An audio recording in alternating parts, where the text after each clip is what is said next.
Hello வணக்கம் செல்ல பிள்ளைங்களா. இன்றைக்கி அம்மா வந்து வீட்டில் இருக்கிறத வச்சு அப்பாவுக்கு வந்து கொஞ்சமாக சேலட்டாம் வெஜிடேபிள் சேலட்டு நானாக ஒரு யோகமாக செய்ய போகிறேன். வாங்க வீடியோக்குள்ளே போகலாம். சிம்பிள் தான். இது பாருங்கள், ஒரு கிண்ணம் எடுத்துட்டேன். இதில் வந்து ஒரு பாதி வெள்ளரிக்காய் தான் எடுத்து கட் பண்ணிக்கிறேன். போட்டு பார்க்கலாம். எங்கள் பொண்ணு சொன்னாங்க செஞ்சு கொடுங்க அப்பாவுக்குன்னு.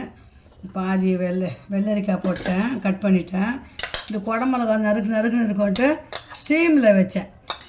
குடமிளகாவும் இந்த பச்சை பயிறு ஊற வச்சுருந்தேன். முளை கட்டின பச்சை பயிறு பாருங்கள், முளை கட்டின பச்சை பயிறு ஊற வச்சுருந்தேன். அதை 2 நாளாக வந்து முளை கட்டி வச்சுருந்தேன்.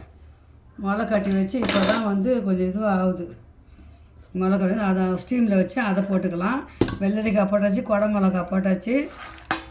க்ரீனிஷாக இல்லையேன்னு நினைக்காதீங்க. குடமிளகாவை ஏதோ பூச்சி கடிச்சிச்சு போல், கை விருந்து. அப்புறம் பாதி சின்ன தக்காளி போட்டிருக்கிறேன். அப்புறம் குட்டி வெங்காயம் தாள் இல்லை, அதனால் சின்னதாக ஒரு வெங்காயம், நாட்டு வெங்காயம்னா சின்ன வெங்காயம், அது ஒரு பாதி கட் பண்ணி சின்னதாக. கேரட் ஒரு அரை கேரட்டு.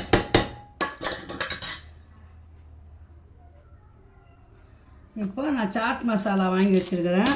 இதை வந்து போடலாம். இதான் முதல்ல நான் செய்கிறேன். பார்க்கலாம் எப்படி இருக்குதுன்னு பார்க்கலாம்.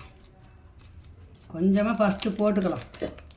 போட்டு நல்லா கலரிக்கலாம். ஏன்னா பச்சையாக கொடுத்து ஜீரணம் ஆகலைன்னா என்ன பண்ணுறது, அதனால தான் கொஞ்சம் வந்து இது வச்சேன், ஸ்டீமில் வச்சேன்.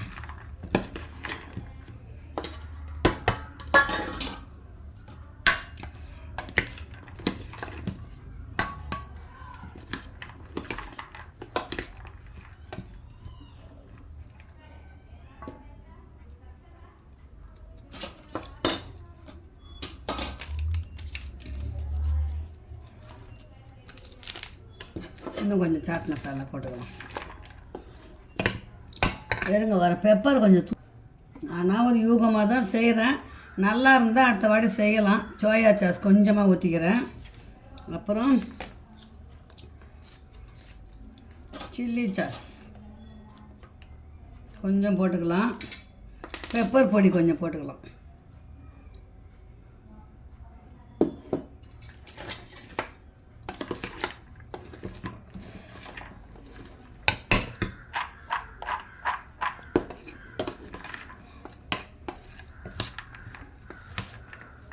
அவ்வளோதான் பிள்ளைங்களா. இது பேர் வந்து சேலட்டு. வெஜிடேரியன் காய்கறிகள் இருந்தால் போடலாம். நான் கொஞ்சமாக தான் போட்டிருக்கிறேன். வாங்க சாப்பிடலாம். அப்பாவுக்கு கொடுத்துட்டு எப்படி இருக்குதுன்னு பார்த்துக்கின்னு உங்கள்கிட்ட சொல்கிறேன். அப்பாவுக்கு கொடுத்துட்டேன் பிள்ளைங்களா. நல்லா இருக்குது, சூப்பராக இருக்குதுன்னாரு. நீங்களும் இதை போல் செஞ்சு சாப்பிடுங்க. ஹெல்த்தான ஃபுட்டு தான். அது சாப்பிட்டா வேறு எதுவும் சாப்பிட தேவையில்லை, பசிக்காது, உடம்புக்கும் நல்லது. இன்னும் பழத்தில் கூட செய்யலாம். அது எப்படின்னு தெரியல, இன்னொரு நாளைக்கு செய்கிறேன். இது வெறும் வெஜிடேபிள், வீட்டில் இந்த வெஜிடேபிள் வரைக்கும் போட்டு செஞ்சேன். கொஞ்சம் தான் போட்டு செஞ்சேன். ஓகே, பாய். செல்ல இந்த வீடியோ இதோட முடிச்சா மீண்டும் நல்ல வீடியோ சந்திக்கலாம். பாய்.